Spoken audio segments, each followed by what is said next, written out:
lo difícil. Los linfomas se clasifican, vean esta lista y creo que realmente está muy corta. A grandes rasgos, hay neoplasias o linfomas de linfocitos B precursores. Precursores quiere decir que son linfocitos B inmaduros. También se les llaman blastos. Blastos, precursores o células inmaduras son sinónimos. Entonces, hay neoplasias de precursores de linfocitos B, leucemia o linfoma. Ya vimos, cuando es linfoma es porque es un tumor que está agrupado en alguna parte del cuerpo formando una neoplasia sólida. Cuando es leucemia es porque afectó la médula ósea. ¿Qué pasa si tenemos las dos cosas? Si tenemos afección de la médula ósea y tenemos un tumor sólido, le llamamos leucemia linfoma. O sea, podemos utilizar los dos términos porque afecta a la médula ósea y también es una neoplasia sólida en alguna parte del cuerpo. Entonces, la leucemia linfoma linfoblástico agudo de linfocitos B es una categoría. Luego tenemos las neoplasias de linfocitos B periféricos. Esto es lo mismo que decir neoplasia de linfocitos B maduros. Cuando están en la periferia, cuando ya salen de la médula ósea, ya son linfocitos maduros. Entonces, las neoplasias que se forman a partir de estos linfocitos se les llama periféricos. Y aquí tenemos todas las neoplasias malignas de linfocitos B maduros, leucemia linfocítica crónica o linfoma de linfocítico pequeño, prolinfocítica de linfocitos B, linfoplasmocítico, linfomas esplénicos y ganglionares de la zona marginal, linfoma extraganglionar de la zona marginal, linfoma de células del manto, linfoma folicular, linfoma de la zona marginal, tricoleucemia, que así ahorita les voy a explicar, se llama trico. ¿Qué significa trico?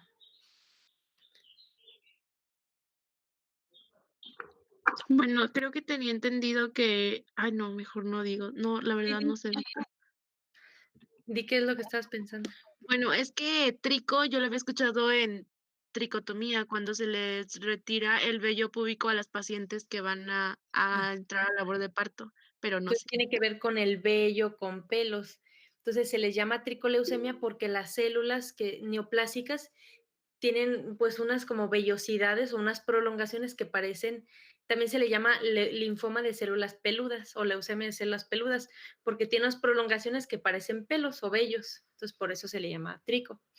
Plasmocitomas o mieloma de células plasmáticas, linfoma difuso de linfocitos B grandes. Este linfoma difuso de linfocitos B grandes es el linfoma más común en adultos.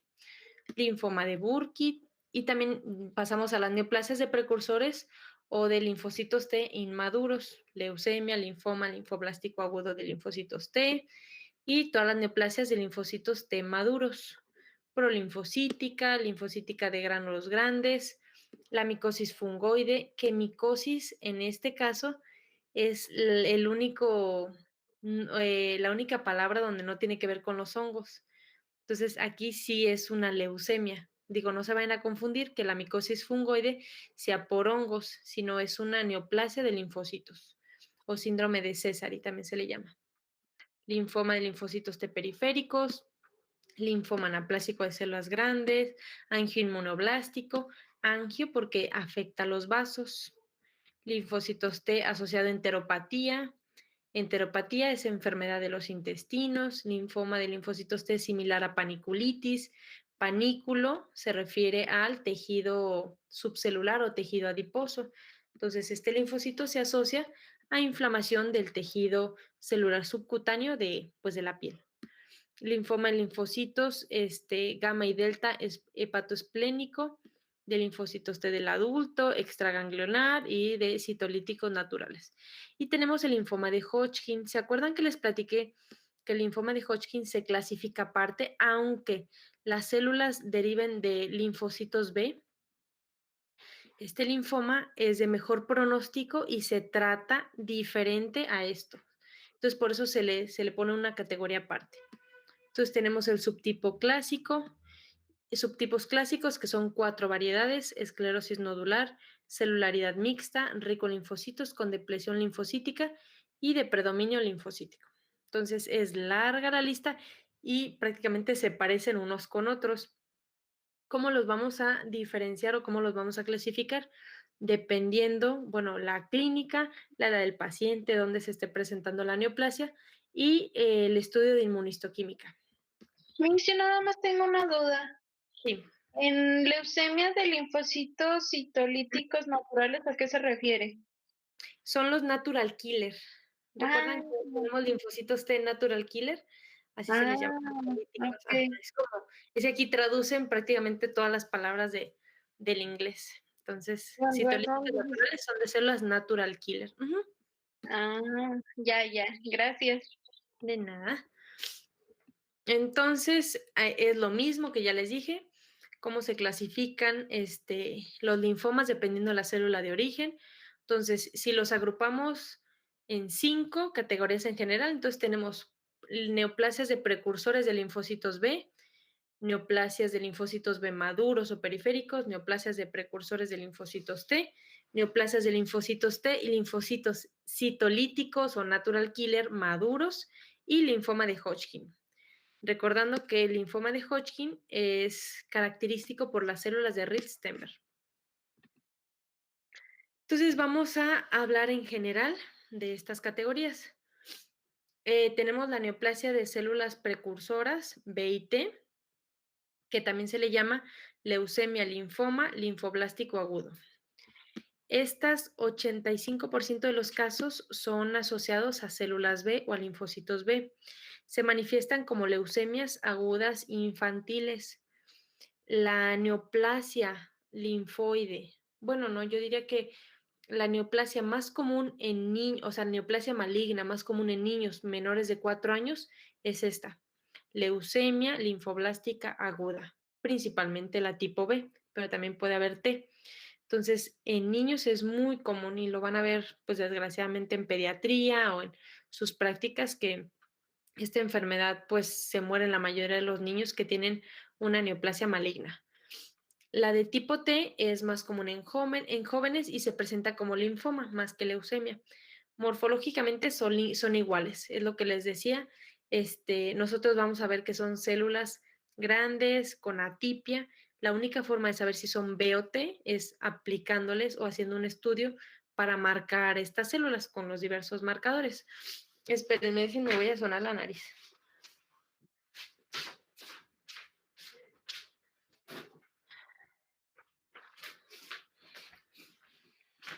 No es COVID, aunque estamos separados, pero morfológicamente son iguales, son células grandes, entonces utilizamos marcadores tipo B o tipo T para diferenciarlas. Entonces, ¿cómo vamos a ver la leucemia? Las leucemias se diagnostican porque vemos una médula ósea hipercelular. Las médulas óseas, no les traje una imagen, nosotros, dependiendo la edad, vamos a diagnosticar, bueno, más bien podemos orientarnos si es una médula ósea de un niño, de un adulto o incluso de un anciano, dependiendo la celularidad. ¿Por qué? Porque en niños, todas las médulas óseas, o sea, en niños me refiero menores de 4 años, sus médulas óseas van a ser hipercelulares porque se están formando todas las células hematopoyéticas. A diferencia de un adulto, o de un anciano. Nosotros para valorar la celularidad que debe de tener un paciente usamos esta fórmula. Por ejemplo, una persona, un niño de 4 años, a la edad, bueno, más bien vamos a agarrar el número 90 y le vamos a restar la edad. Entonces, 90 menos 4, 86. Entonces, esa niña debe tener 86% de células hematopoyéticas. A diferencia de un adulto o de un anciano, por ejemplo, una persona que tiene 70 años debe de tener 20% de células, eso es normal. Mientras va envejeciendo la persona o mientras va aumentando su edad, va a ir disminuyendo el porcentaje de células en la médula ósea. Pero en niños, aparte de que deben de tener una médula ósea hipercelular, eh, tienen células o tienen linfoblastos. Linfoblastos les había dicho que son linfocitos inmaduros. Todo lo que tenga que ver con blasto tiene que ver con inmaduro. Entonces son células linfoides inmaduras. Entonces, la leucemia, linfoma linfoblástica aguda es más frecuente en la raza blanca. En hombres, ya vimos que la variante B es la más frecuente a los 4 años y la T en la adolescencia, pero ambos se presentan, si se fijan, en pacientes menores de edad.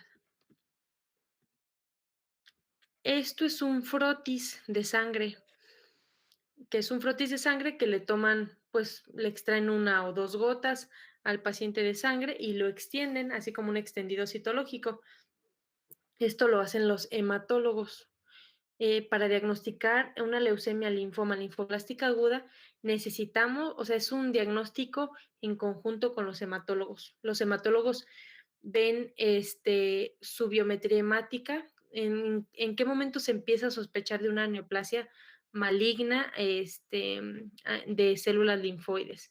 Cuando hay fiebre, cuando hay síntomas velo que les platicaba, astenia, adinamia, que a la persona o al niño se le quitan las ganas, pues no sé, de hacer la tarea, de jugar. Normalmente que cambian su forma de ser por ninguna causa aparente. Fiebre, cansancio y se puede asociar también a hemorragias. ¿Por qué? Porque los eritrocitos se producen en la médula ósea. Entonces, si este niño tiene pues petequias o moretes o hematomas que no estén asociados a golpes, también se puede sospechar. Entonces, se le hace una química sanguínea y vemos que tiene leucocitosis. Recuerdan que leucocitosis era aumento en el número de leucocitos. Nosotros tenemos de 5 a 10,000 leucocitos en sangre. Entonces, en estos casos donde hay una leucemia o linfoma, no vamos a tener 13 o 14,000, esos se elevan cuando hay infecciones, sino que van a aumentar incluso hasta 100,000 leucocitos. Entonces, desde una biometría hemática se sospecha, entonces la clínica por la biometría hemática y luego se le hace un frotis de sangre periférica y se ven estas células linfoides inmaduras. Estos son linfoblastos. Los linfoblastos no deben de estar circulando en la sangre periférica porque son células inmaduras y la médula ósea no tiene que dejarla salir a la sangre hasta que no estén maduras, pero si se están produciendo en exceso, así como las neoplasias malignas, carcinomas, sarcomas, esta también es una producción excesiva de células linfoides. Entonces la médula ósea pues no puede contenerlas todas, no puede hacer que maduren todas y las empieza a liberar a la sangre, pero de forma blástica o de forma inmadura.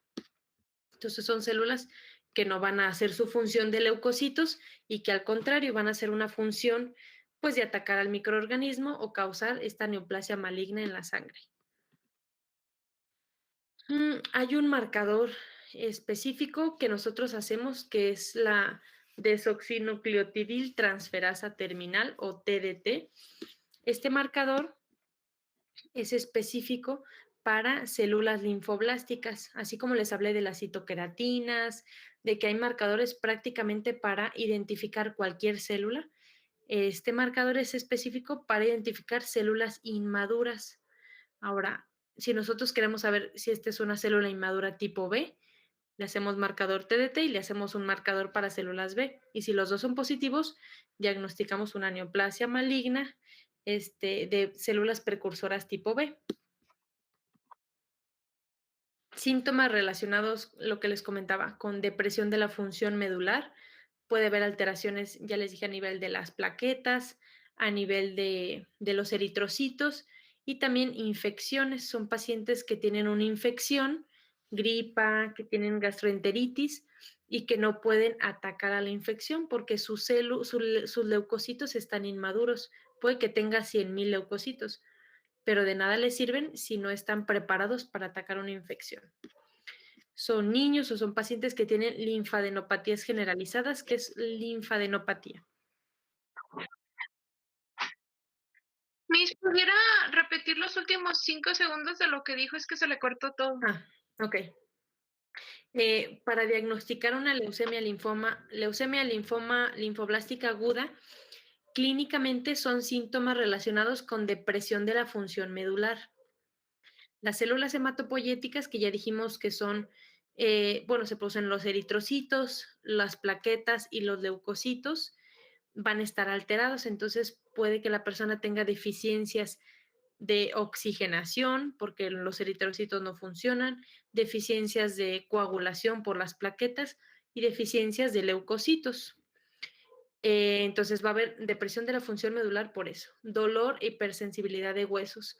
¿Por qué? Porque principalmente en huesos hematopoyéticos, en huesos largos, esternón, fémur, sacro, va a haber dolor porque hay un exceso en la proliferación de células hematopoyéticas. Va a haber linfadenopatía generalizada. ¿Qué es linfadenopatía? Es Es como cuando se inflaman los ganglios, ¿no? Exacto, inflamación de ganglios afección. linfáticos, eso es linfadenopatía. Entonces va a haber una linfadenopatía generalizada.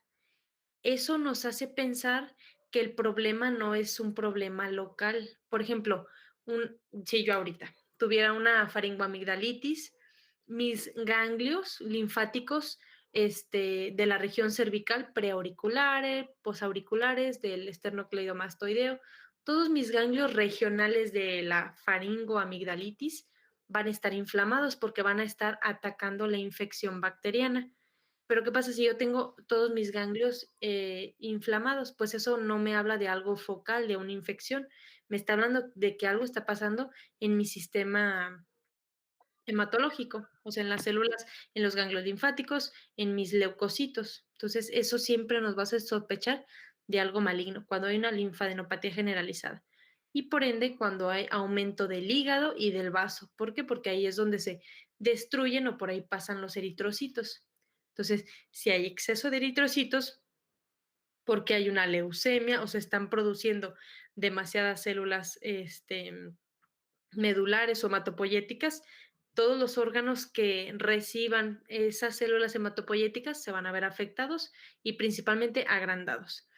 Y sistema nervioso central. También tenemos la leucemia linfática crónica o linfoma de linfocitos linfocítico de células pequeñas. Esto principalmente no afecta, aunque son linfocitos pequeños y es lo mismo, hay una proliferación de estos linfocitos, puede que no incrementen tanto los leucocitos, a diferencia de una leucemia. Esta es la leucemia más común en adultos de Occidente. Entonces, en niños, la leucemia linfoblástica aguda es la más común y en adultos, el linfoma o leucemia linfocítico de células pequeñas es más común, ¿ok? ¿Cómo vamos a ver nosotros esta neoplasia? Este es un corte histológico de un ganglio linfático.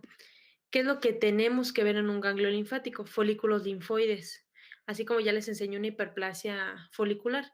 Folículos linfoides rodeados de la región o células del manto. Y si se fijan, aquí se borraron, es otra forma de decirlo, se borraron esos folículos linfoides y vemos una monocapa o también se les llama sábanas, o sea, sábanas de células que están completamente extendidas. Son células, observen, son células grandes y tienen un parecido entre ellas. Para sospechar de células linfoides es algo así, son células grandes que prácticamente tienen muy poquito citoplasma y tienen nucleolo evidente. Hay otras células que no tienen núcleo evidente, pero esta es la morfología clásica de un linfoma, de linfocitos pequeños. Esta puede ser también una linfoblástica. Entonces, ahorita van a ver cómo se ven muy parecidas los linfomas y la única forma de diferenciarlos es marcando las células para ver su origen. ¿Cómo nosotros sospechamos estas enfermedades a nivel de tejidos o de órganos? Porque hay proliferación de linfocitos.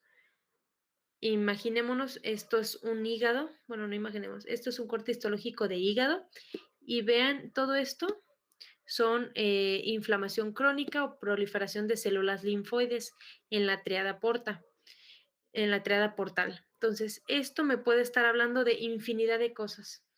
Puede ser una hepatitis crónica, puede ser una infección asociada a virus o puede ser un linfoma. Entonces, ¿cómo yo le voy a hacer para diagnosticar o para asegurarme que esto es un linfoma? Primero tengo que estudiar los órganos hematopoyéticos, los ganglios, la médula ósea, Si hay alguna alteración ahí, por ende va a haber alteración, o por ende esto va a ser una neoplasia maligna, pero nada más con esta imagen histológica yo no puedo diagnosticar un linfoma. Necesito marcar mis células para asegurarme que sean células neoplásicas malignas. Tenemos la neoplasia de células B periféricas o maduras, que esta se presenta en personas adultas, predomina en hombres, son personas asintomáticas. Los que tienen síntomas tienen aumento del hígado, del vaso y aumento de los ganglios linfáticos y se pueden asociar a hipogama-globulinemia. Esto es de que hay disminución hipo de las gamma globulinas. Las globulinas es lo mismo que decir anticuerpos. ¿Quién produce los anticuerpos? Los linfocitos B. Entonces hay una enfermedad que es disminución de los anticuerpos o de los linfocitos B que se puede asociar a esta neoplasia de células B periféricas. El pronóstico es variable. Esta neoplasia se puede transformar a neoplasia linfoide más agresiva, como la prolinfocítica o el síndrome de Richter. El síndrome de Richter se refiere a un linfoma, por ejemplo, un linfoma folicular, que se transformó a linfoma difuso de células grandes. Cuando hay una transformación de un linfoma por un linfoma B difuso, se le llama síndrome de Richter. El linfoma folicular es el que les platicaba. Este es el linfoma más frecuente en adultos. Se presentan en edad media, 30, 50 años. Es igual en hombres y mujeres. Es una neoplasia de linfocitos B. Los linfocitos B son positivos para CD19, CD20, CD10. CD10 nos indica que la neoplasia se está originando en los centros germinales. Esta es la translocación o la mutación que presenta a nivel genético. Es un cambio del cromosoma, bueno, un cambio, se agrega parte del cromosoma 14 al 18 en el 90%, y son pacientes que tienen linfadenopatías generalizadas indoloras. Es incurable porque hay algunas leucemias y linfomas que sí se curan. El 95% de las neoplasias linfoides se curan con quimioterapia. ¿Por qué no se curan con cirugía? Porque yo no le voy a quitar la médula ósea al paciente, no le voy a quitar los huesos planos, que son los que están produciendo la enfermedad.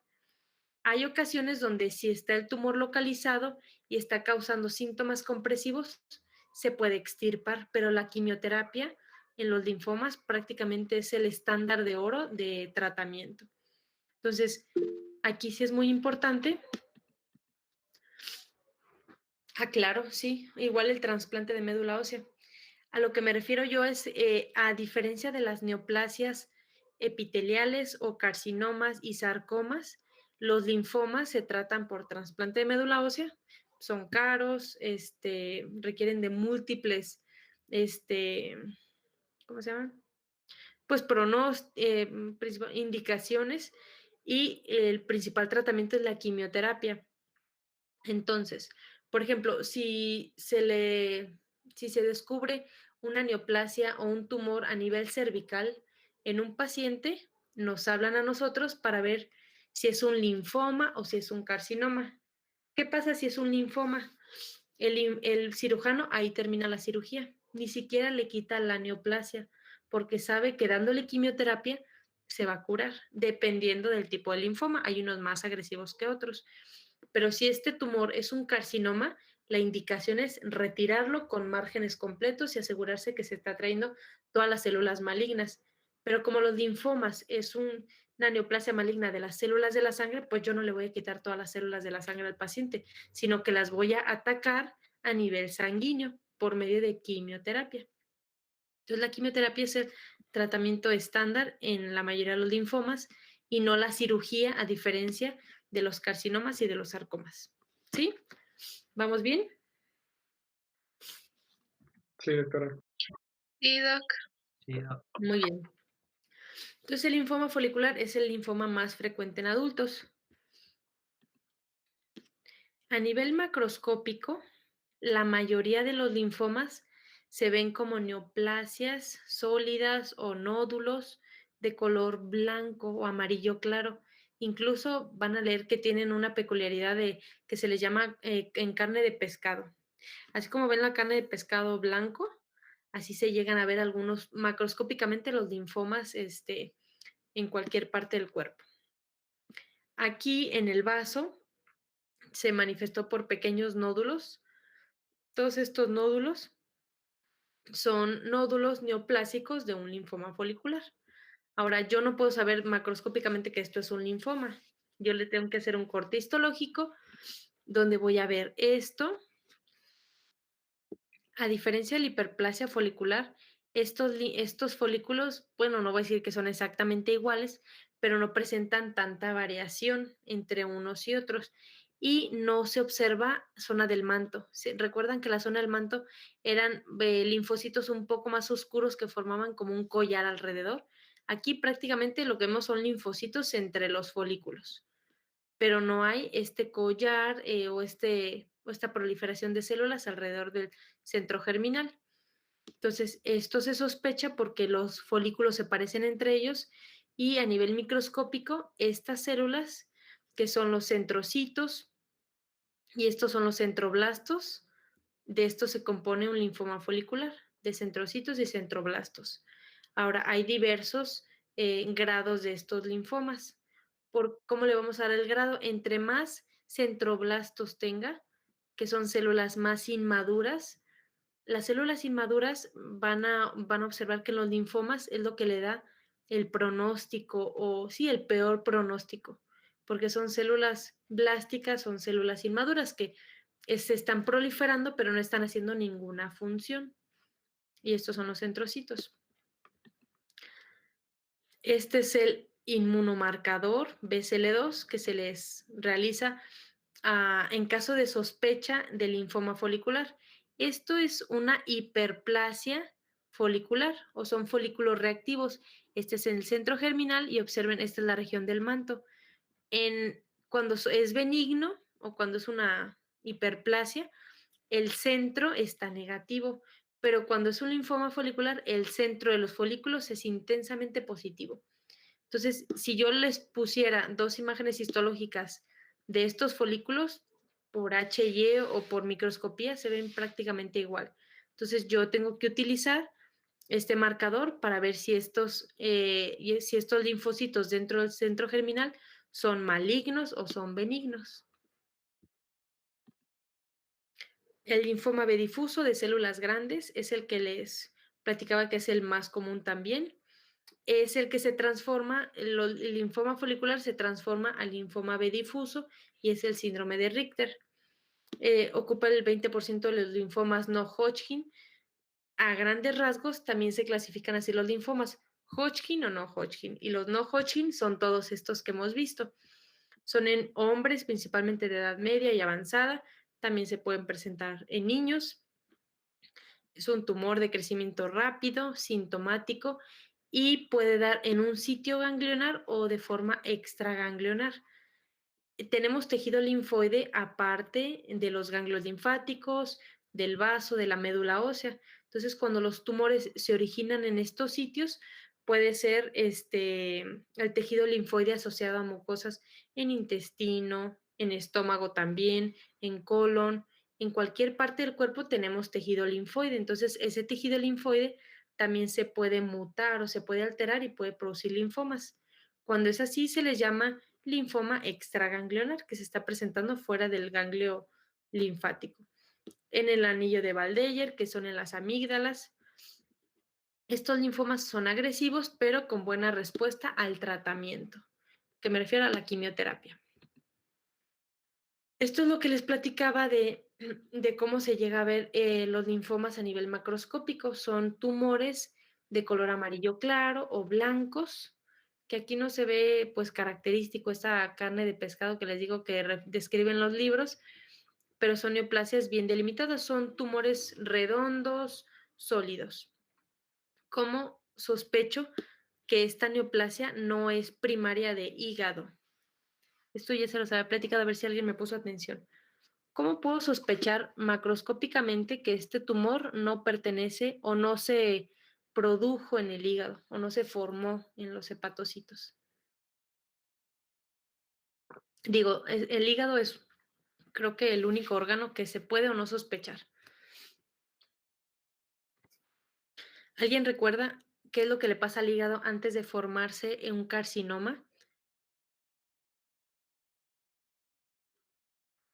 ¿O el carcinoma hepatocelular a qué se asocia? ¿A fibrosis? A cirrosis, exacto. Fibrosis y cirrosis es lo mismo. Entonces, una neoplasia, ¿quién dijo cirrosis? No pensé. Yo dije fibrosis, doctora. Es lo No. mismo. Fibrosis y cirrosis prácticamente es lo mismo. Cuando yo estoy viendo un hígado no cirrótico o sin fibrosis y yo estoy viendo un tumor, el 80% de las veces no pertenece aquí o no se originó aquí, sino que lo está invadiendo o está dando metástasis. Los carcinomas dan metástasis, los linfomas infiltran. Entonces, esta es una infiltración por un linfoma que se desarrolló en otro lado y llegó a causar, pues, afección también al hígado. Entonces, si yo veo un hígado no cirrótico, que es este caso, este es un hígado prácticamente sano, y yo veo un tumor, o son metástasis o es infiltración por otra neoplasia que no pertenece al hígado. ¿Ok? Así se ve el linfoma difuso de células grandes o de linfocitos B grandes. Son células grandes, compárenlas con este linfocito. ¿Cuántas veces cabe este linfocito aquí? Pues muchas. Entonces son células grandes con atipia y algo característico de los linfomas es que casi siempre presentan un nucleolo prominente. Entonces, estas células son células poco diferenciadas, pero sí podemos sospechar que esto es un linfoma, entonces le hacemos marcadores para linfocitos B y si son positivos se diagnostica este linfoma. Esta es la misma. El linfoma de Burkitt es otro linfoma de linfocitos B. Este se divide en 3 categorías o se clasifica en 3. Cuando es africano, que quiere decir cuando se presenta en la región de África, cuando es esporádico y cuando es asociado a VIH. Entonces, si no se presentó en un paciente de África o asociado con algo de África y no es un paciente con VIH, se clasifica como esporádico. Todos los endémicos o todos los que se presentan en ciertas regiones se asocian a virus de Epstein-Barr. 25% de los asociados a VIH y 25% de los esporádicos. El endémico se presenta como masas o tumores a nivel mandibular. El esporádico se presenta como masas abdominales que afecta a intestinos o peritoneo. El linfoma de Burkitt es muy característico a nivel microscópico porque son células que proliferan, son estas de aquí, son células neoplásicas que proliferan y alternan con estos que son macrófagos, fagocitando linfocitos, que son los cuerpos teñibles. A esta imagen microscópica o histológica se le llama imagen en cielo estrellado. Imagínense que las células que se ven más oscuras o más moradas son los linfocitos neoplásicos y los macrófagos son las estrellas. Tenemos mucha imaginación para describir estas cosas.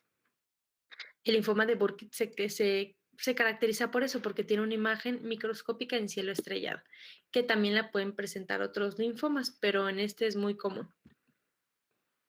También pues puede que no presente esa imagen de los macrófagos fagocitando los linfocitos, pero lo que sí es que es un linfoma muy agresivo. Entonces, este linfoma prácticamente a veces le causa y se presenta en niños. Entonces, este linfoma le causa la muerte a niños en 6 meses o menos de un año. Vean en esta imagen microscópica cuántas mitosis tengo. 1, 2, 3, 4, 5. Todas estas son mitosis atípicas. 5 en un solo campo, que sería este, ya se considera un tumor de alto grado. ¿Qué me quieren decir las mitosis? Que está proliferando mucho este linfoma o esta neoplasia. Se está multiplicando tan rápido que me está causando mitosis. Estos tumores también tienen un índice de proliferación de casi el 100%. Es yo creo que el único que llega a este porcentaje. todos los tumores malignos pueden estar entre el 10, 20, 80%, pero el linfoma de Burkitt es el único que puede tener su índice de proliferación del 100%. ¿Qué quiere decir? Que todas las células malignas se están duplicando de forma muy rápida. Entonces, por eso lo hace un tumor tan agresivo y por eso lo hace tan mortal en poco tiempo. ¿Cómo vamos? Estoy ya rápida. Mañana vamos a concluir, y ahora sí.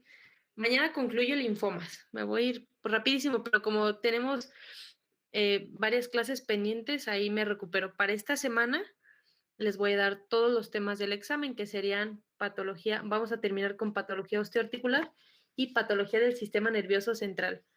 Sí les recomiendo que den una leída antes, porque me voy a ir pues más rápido. Igual les voy a enseñar lo mismo, les voy a presentar varias fotos, varias imágenes, pero para que traten de que se les quede muy grabado, porque son muchas neoplasias. No las voy a mencionar todas, las más comunes, pero sí quiero que vayan repasando. Entonces, esta semana, sí, entre mañana y el viernes, terminamos todos los temas del examen para que el fin de semana pues repasen, hagan su exposición y la próxima semana ya estén listos para el examen. Ok, espera, ¿me Ok. podría repetir los temas que dijo ahorita que debemos de repasar? Del examen, sí. Digo, bueno, esta semana vamos a ver patología osteoarticular Osteoarticular, ok. y patología del sistema nervioso central. Eso lo empezamos a ver mañana y lo terminamos el viernes con las clases que les debo de reposición. Entonces son los temas que vamos a terminar esta semana y son los últimos temas que van a venir en su examen. Doctora, ¿y en el examen van a venir imágenes? Yo creo que sí. Ya están listos. Ya están listos para ver imágenes. Les voy a poner. Ay, no me siento lista, no me siento lista yo. Ay. Sí. Les voy a poner una imagen fácil, se los prometo. ¿Fácil para usted o para nosotros? Para ustedes. Va a ser una imagen fácil. Incluso, o sea, les puedo poner